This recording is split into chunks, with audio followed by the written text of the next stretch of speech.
some people have seen where God has brought you from. You don't really understand it. They don't know your story. You don't know The things. Good evening, GX family, here in the UK and all around the world. Welcome to Michelle Hemmings' Organ Donation Life Stories.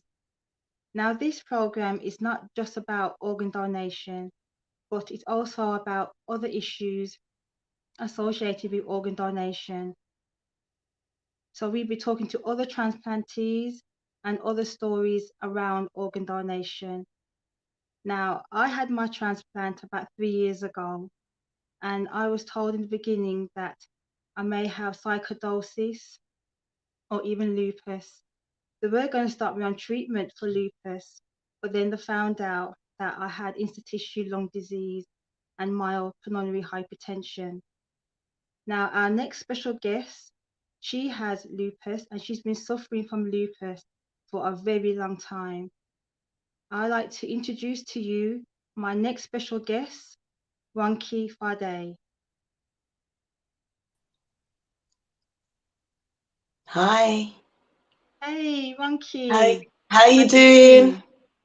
Fine, thank you. Thank you so much for having me on your show. I'm really privileged about that. Thank you for coming on my show as well. This is a great channel. Okay, so please introduce yourself, the area you live in, and something about yourself.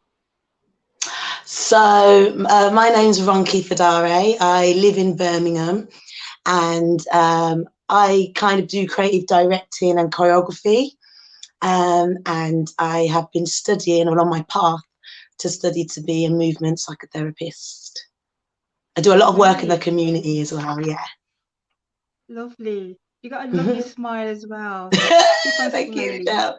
And you. It's anybody's day. Okay, so what does organ donation mean to you? You know, it's so, when I heard about it, you know, I just thought, oh, when you get an organ, somebody's organ's not working, and then you get an organ off somebody else. But actually having conversations with people that have been in need of an organ and their families, it just, I don't know how to really recap it, but I think I'd just say the word life. It can be a matter of life and death, but it also brings memories. It gives you a second chance. It means so many things to be you know, to be an organ donor, whether you're giving it, whether you're receiving it. It's such a special gift. And I think it means a lot more to me now. Now I understand about it more than I used to think. Yeah. Right, it means a lot to me because, as you know, I received a single lung transplant, and I am so blessed to be here to tell my story. Well, thank God. Thank you. Okay, when were you diagnosed with lupus? I was diagnosed when I was 16, and I think that I was showing symptoms at about 14, 15, but I was actually diagnosed when I was 16. Yeah. And what symptoms were you having at the time? Because I remember I was coughing a lot. I was feeling breathless. What were your symptoms? Well, mine attacked my kidneys more. I was very tired. I had the raised scarring on my face, which they call the butterfly rash. Joints, I had pains in my joints, in my muscles. I was very weak. I think I lost a lot of weight. Yeah. But you see, when I got diagnosed, it'd gone really quite far before they made the diagnosis. So I was very, very poorly before they finally found the diagnosis. And I think that was mainly because at the time I was living in Oxfordshire, and and they say the illness, the disease is mainly ethnic minority. mainly the BAME community, and being in Oxfordshire that had majority of white people living there. And so I think not only is it quite a rare illness to diagnose anyway, I think on top of the fact that it is more ethnic minority, and I wasn't living in a multicultural place at the time. Yeah, that's kind of that's what took me long to get my diagnosis. But yeah, I presented lots of when I went to the doctors and they did tests on me, I presented a lot of urine in my lot of protein in my urine, sorry. I was very weak, pains all through my muscles and my joints, couldn't hardly walk and stuff. Was quite a few of the symptoms that I had. Yeah. And what medication was you on or given now? At the time, I was on a lot of medication, a lot of medication. Hydrochloroquine, cyclosporine at the time, prednisolone, aspirin, because that was to keep my blood thin so I wouldn't have strokes and stuff. A kind of chemotherapy is a type of chemotherapy that I got put on. So many, and I can't pronounce, and it's about pronouncing the names as well. Mepicrine, lots of them, lots of tablets, so definitely. And I had to take them morning, noon, and night. Okay, are you still on them now, or have the half? Yeah, I'm on a lot. I mean, I recently went into a flare-up last year, and I'm still grumbling from that, and so I had additional medication given to me, MMF, metaphor, yeah, and then because I think lupus is something that they have to. There's no cure for it, so they have to find the balance of the medication that works with your body, because even though there are similar symptoms that everybody has with lupus, they are also unique to your body, what works with your body as well. And so yeah. Okay, could you explain to the viewers, before I go on to the next question, let me just say hi to Debbie. She's a great listener of ours. So good evening, Debbie. Thank you for being on here. Hi, Debbie. Okay. Can you explain to the viewers what is lupus again, please?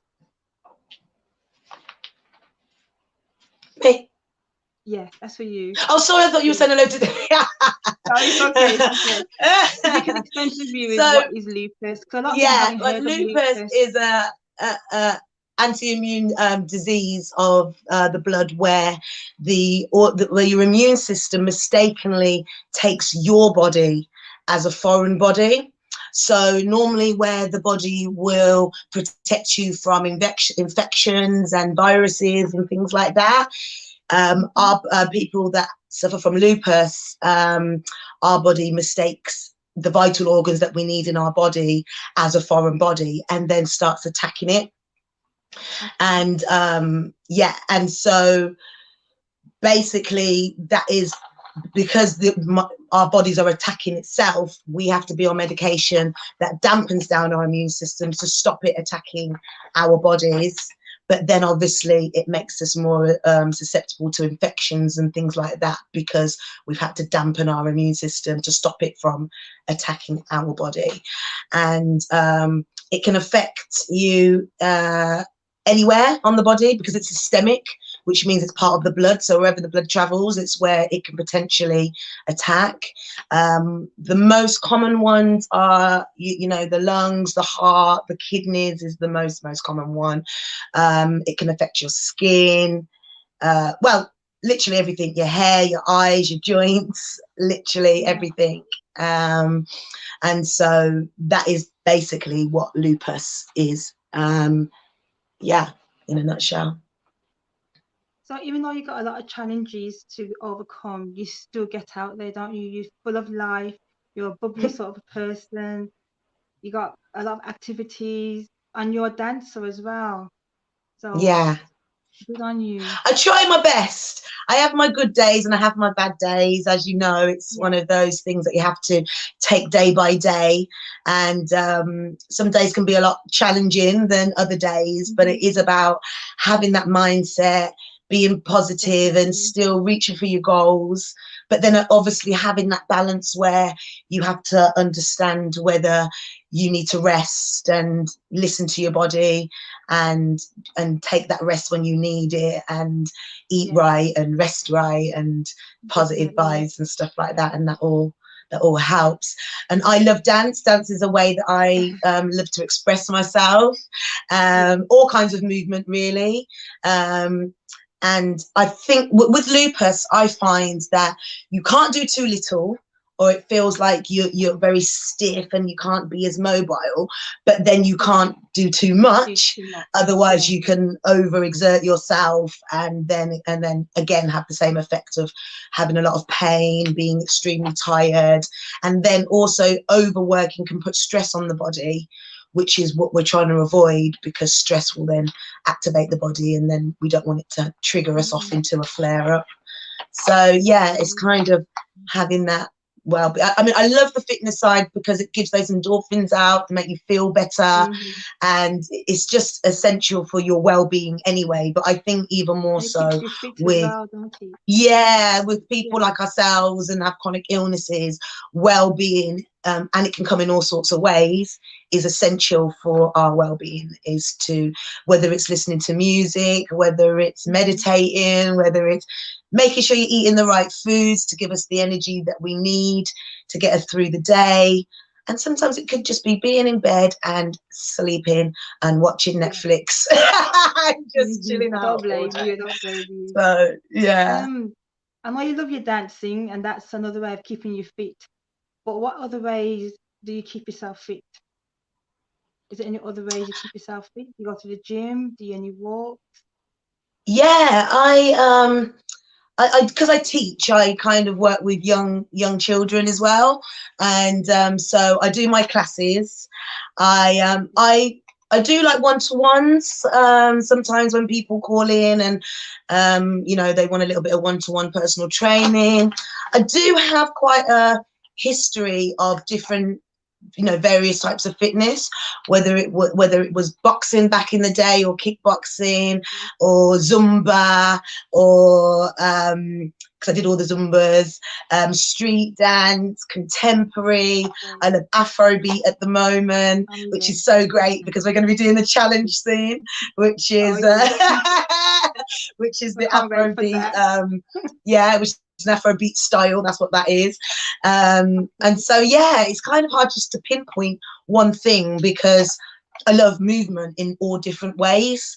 So dance is my kind of #1 passion, and choreography, but I do love all kinds of fitness, whether it's just doing a fitness class, whether it's, you know, having a little swim. Okay. Depends on what my body can do, because some things, if I'm not feeling too great, I can't do too much. But then that's when probably the yoga and Pilates and stuff like that can come into place, where it's not too aggressive, but it's still giving me that, you know, agility that I need to stretch me out, kind of thing. Yeah. Or just lying in bed and watching Netflix.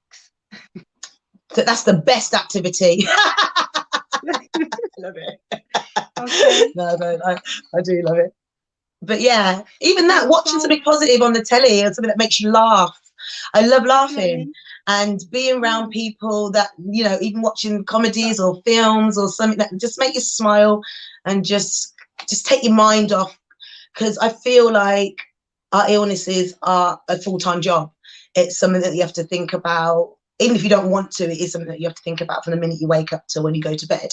Whether you're taking medication, whether it's looking after the symptoms, do you know what I mean, of your medication. Sometimes the side effects of your medication can be something that you have to manage as well.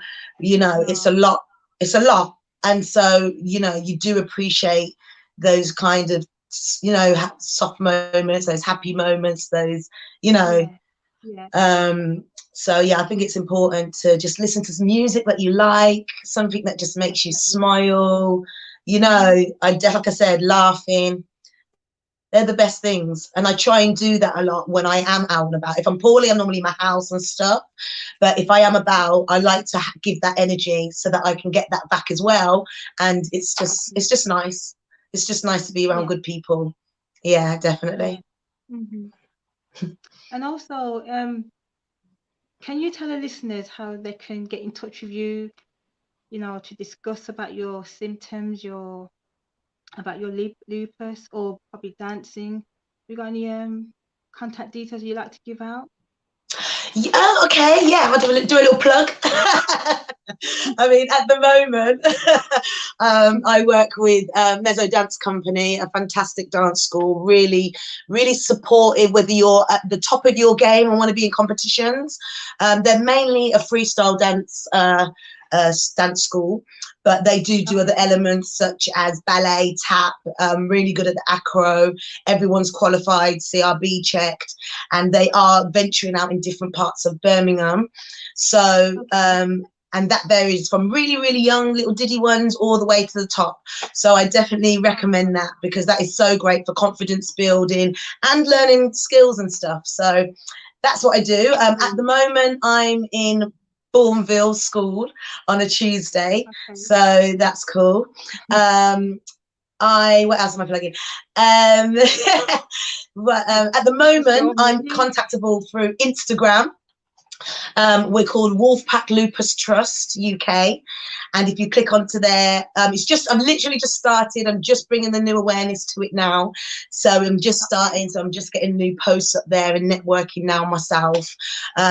Lupus UK is a good one for information, maybe from doctors and stuff like that. I talk to them, and hopefully be putting some of that on my page too in the future as well. And hopefully in the future, I'll be sending out some TikToks for people to do little challenges, just to keep the spirit of lupus awareness alive, and just to have some fun, and just to keep, the awareness still there. So that's me. Yeah, cool. Okay. What have you been doing to raise awareness for lupus? Well, I'm on this fantastic radio station. With the lovely Michelle, but yeah, I'm doing my rounds, hopefully. Thank you, Michelle. I love support from yourself as well. It is about getting the word out and supporting each other. I'm intending to do exactly the same for you, because we're all in this together, and especially when it's illnesses like this that people don't know about and that it affects our community. People like walking around with symptoms and not knowing what's wrong with them, and being misdiagnosed, and it takes us to be talking to each other to be able to say, oh, actually I deal with that, or I didn't think it was that. And especially with things like lupus, because it can present itself in so many different ways.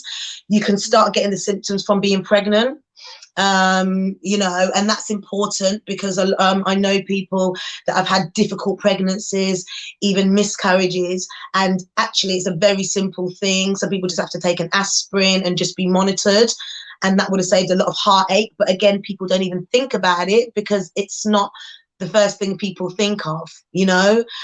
So I think, you know, us supporting each other and telling each other about our illnesses and stuff might help other people that have been maybe ill for a little while and not quite sure what it is that's wrong with them. I know I felt like a hypochondriac for a good year before I got diagnosed.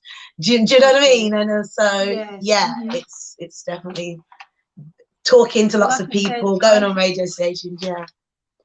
Well, like I said, I had my daughter, and three months after I had her, that's when I was having all these symptoms, and that's when I thought I had lupus or probably sarcoidosis.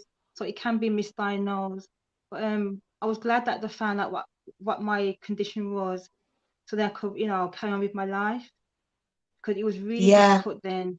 It was like it was a nightmare. But like I said, I've had my transplant. I'm happy and blessed, and I'm here to so fantastic. And you look so well. You would never think. You just look fantastic. So great. Yeah. It's a good medication. So yeah. It's a good medication and good food. And just good genes. As well. You know what they say, black don't crack. Yay! That's what I'm saying. Let me That's just what I'm say saying. I'm thank sticking you. to it. I'm just going to say thank you to Debbie, one of our viewers. Thank you ever Hi, so David. much for that comment. Thank you. Okay. So what are your plans for the future ahead now? It is actually a good question because I've kind of always had flare-ups and got into remission and then just got back on with it. But this time I've had a bit of a flare-up. It has taken its toll and it has kind of made me have to reevaluate and rethink, you know, future for when, you know, for when you are well, to still have things in place so that you can still maintain what you want to do even if you're not feeling your best. And this is why I've started pushing the lupus awareness more, because I am a creative person. I love people. I love interacting, especially with, you know, I want to support Black organizations and companies and stuff. So I felt like I can still promote lupus and make people aware and help people and still be able to do my creative stuff at the same time. So my plan is to be able to put different events on, you know, be involved in different productions and creative arts and stuff like that, but under the banner of lupus awareness, so that I can, still have a bit of both and and just get the word out there as much as possible. And just to help people. Obviously it's close to my heart as well, because my daughter has lupus and my brother has lupus, and I have lupus. and the ironic thing is, it's not like it's meant to be in the genes. It is something that just comes, and certain things can trigger, such as medication, such as being pregnant, certain drugs. But I feel, so that's why it's close to me. And it is such a serious illness. People only kind of think of chemotherapy when it comes to cancer. Do you know what I mean? And things like that. And people don't realize the severity of it, but it can be controlled so well if people are made aware of it earlier on, or if they were diagnosed earlier on. It helps you with your ill. Do you know what I'm saying? So that is my future, to get the word out there, to help our community, to not make it be the be all and end all. I don't want it to define people's lives, but the more understanding you have it, more people will be able to understand, because it gives you different mood swings. And when you're on a lot of medication, when you're tired a lot of the time, your personality can seem different. You know what I mean? Depending on how your day is. And it's nice to know that people will be a bit more compassionate and a bit more understanding if they understand, or even you can articulate yourself better because you understand yourself better. It's just helping you get on. I love your spirit. Yeah, you're great. You're amazing. We need more people like you. And just like Debbie was saying, she's saying that you're beautiful. And I'm saying you need to carry on. That's from Debbie. Oh, thank you, Debbie. I feel good now. You made a day. Yes, made my day. Yes, thank you. Okay, what would you say to anyone out there who's suffering from lupus? What advice would you give to them? You mean like actually diagnosed, or think they might have it? What would you mean? People who's diagnosed. Yeah, I would say you have to do you. I would say you never know how you feel from one day to the next. And I know from experience that trying to fit in or to please but really it's not a selfish thing. It's something that you have to be very aware of your body, listen to yourself. You sometimes do have to say no a lot, which I find really hard.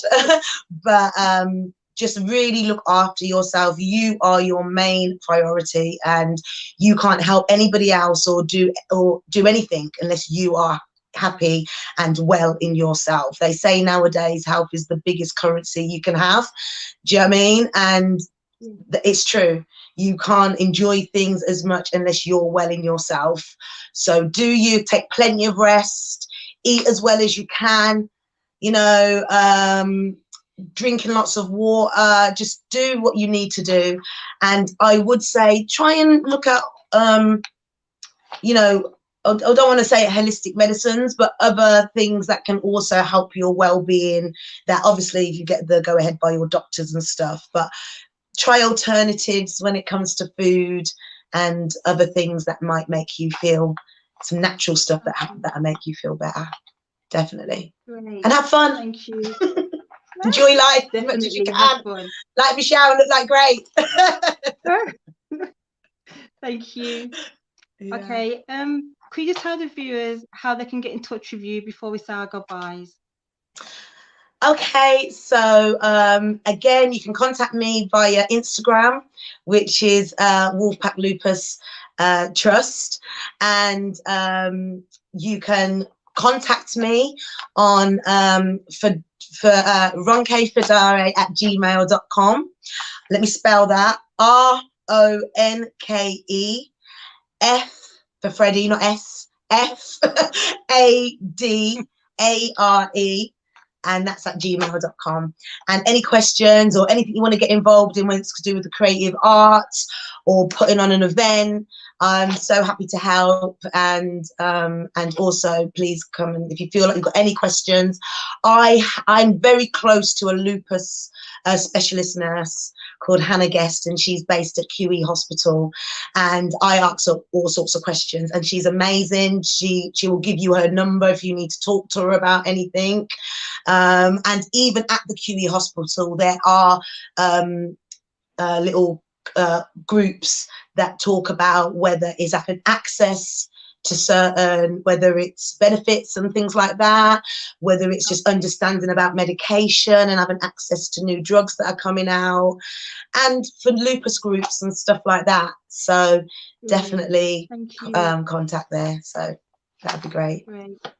Nice, lovely. I just want to say thank you to my special guest, Ronke Fadare, and thank you for listening. It's been amazing talking to you, and we hope we could do more things in the future. I'd like to say good night, God bless, and I'll see you all next week again. Thank you again, Ronke. And thank you for having me. Thank you so much. I really appreciate you. Yeah. Thank you. Bye. Thank you. Bye. Bye-bye. Some people have seen where God has brought you from. You don't really understand it. They don't know your story. You don't know The things. Some people have seen where God has brought you from. You don't really understand it. They don't know your story.